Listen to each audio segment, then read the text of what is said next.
What's up YouTube, welcome to the detailed review of the TVS iQube. So you might be thinking that why so much of scooters nowadays, so much of electric vehicles in this channel nowadays. Just because the world is moving electric. I believe that in another 5 years we'll see a significant number of electric scooters or electric vehicles in the market as well as on the road. So yes, I am gearing it up with it. So let's talk about the scooter. So this is the brand new TVS iQube. Basically I have to say it just looks like a normal scooter. I mean, if you park anywhere, it doesn't look like the new electric scooters, which is a bit alienized and stands out in the crowd.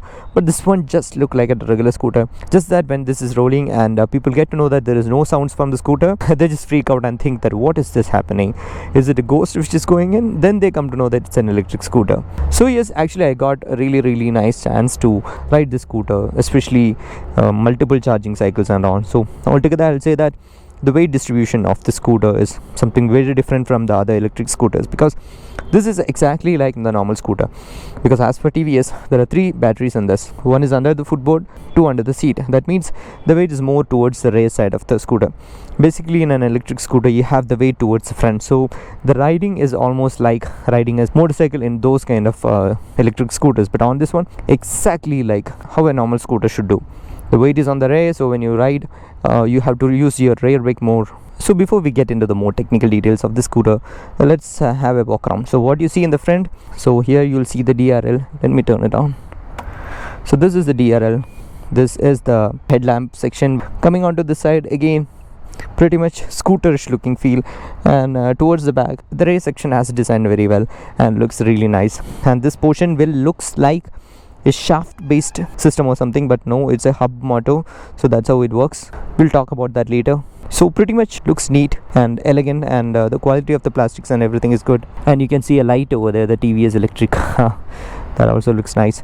So hopping on, it's not too tall scooter, but the thing is the seat is wide, so you might feel a little bit of height issues, especially if you are under 5'3" or 5'2". So to look through all the switches on the handlebar, on this side we have the high beam and the low beam switch, the indicator, the horn, and on this side we have the caution lamp switch and the park assist and the mode selection. So the mode selection is as well the ignition.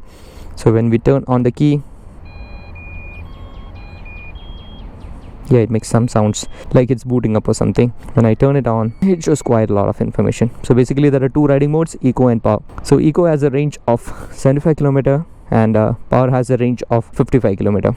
And in eco mode your speed is capped to 50 km per hour, and in power mode you can go up to 80 km per hour. So there is no acceleration difference, it's just the top speed difference. Honestly I have to say that the range which is showing here is absolutely correct, because I tried it multiple days. I tried it, I used the normal odometer to verify. So the range which is showing, the distance to empty or the distance before the battery dies, is pretty much accurate. I'll say 99% accurate. And lot many things you'll see here. Unfortunately there is an app which has to be installed on my mobile, which I haven't done, but you know, the X-Connect app is there. You have to pair it and you'll get a lot of information. So on a glance, what you see is the odometer, 2 trip meters, the average speed, and the battery, time, the date. There are a lot of other things like geofencing, and you can get SMS alerts, call alerts, and a lot many other things. By the way, these mirrors are doing great job. The only thing is like the scooter feels a little heavy. It almost feels like a normal scooter, because when you think of an electric scooter, the electric scooter should be lighter. You expect to shed out more weight, but on this one it's not like that. So let's go for a ride and talk the rest of the things. Alright, we are back on a normal city road, so let's go for a spin. So it's booting up. Yes, now the vehicle is on and it's in the eco mode. Be it the eco mode or the power mode, actually the acceleration is all same. The only difference is the speed cap, which is 50 km per hour for eco mode and 80 for the power mode. Basically the scooter is much faster than many other scooters, be it any other 125 or 150cc scooter. It almost feels like the superbike of scooters. Definitely, yeah. When it comes to electric scooters, you get that instant torque, so that's the reason why these electric scooters move much faster. And it makes a lot of sense as well, because it has very less vibration, because there is no engine which is down there. And on this scooter the suspension is really nice, it's much plush and it gives a lot of comfort. Bad roads are not at all a problem for this one because of these 2 things. And when it comes to the brake, actually I'm pretty much satisfied with the brake, because the front one is a disc brake and the rear one is a drum brake, but it works on a combined braking system, even though there is no ABS on this scooter. So with the combined braking system, the scooter is actually able to stop perfectly. And one more thing is, like when you accelerate and go for a deceleration, I'll just show that to you. when you decelerate, actually the scooter tends to stop. It's not like freely rolling, so it tends to stop. That means you get a pretty decent engine braking kind of a feel from that.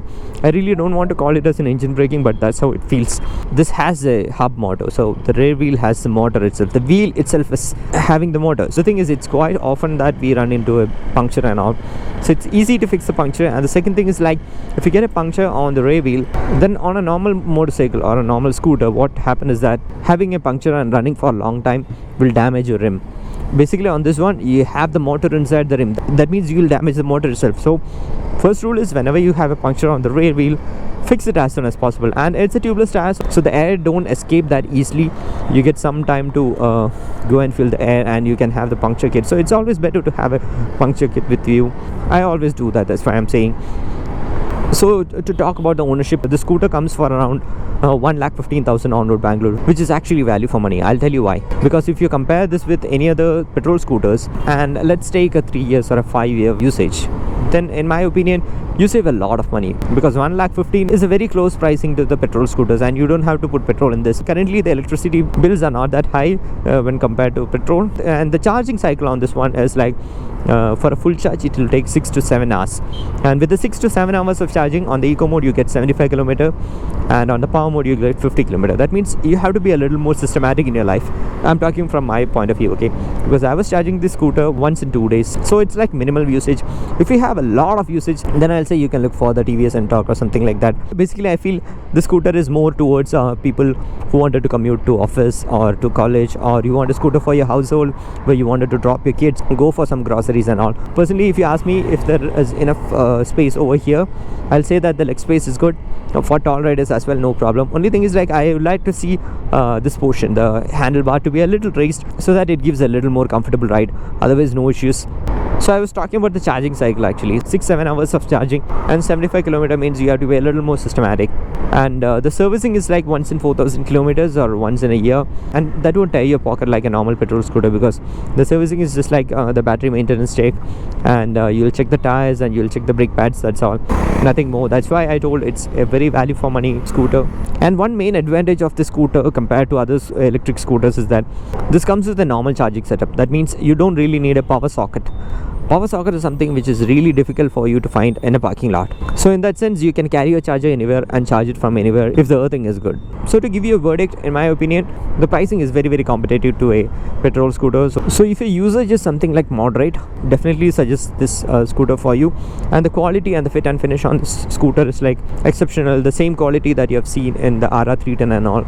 But if you are someone who wanted to carry a lot of luggage, say you wanted to carry a gas cylinder always, or a rice bag and all these things, I really don't suggest, because you see there is a battery sitting down there, so don't risk it. You damage the battery, I don't know what can happen, but it's always safe not to keep heavy things over the battery, especially when you have something on the footboard. If you ask me if I found any negatives with the scooters, nothing major. What I'll suggest is like having a little more boot space will be nice, and then having a little more range will be nice. I mean, I understand that from an engineering point of view, the word nice is nothing because bringing up a range from 75 kilometers is a huge task.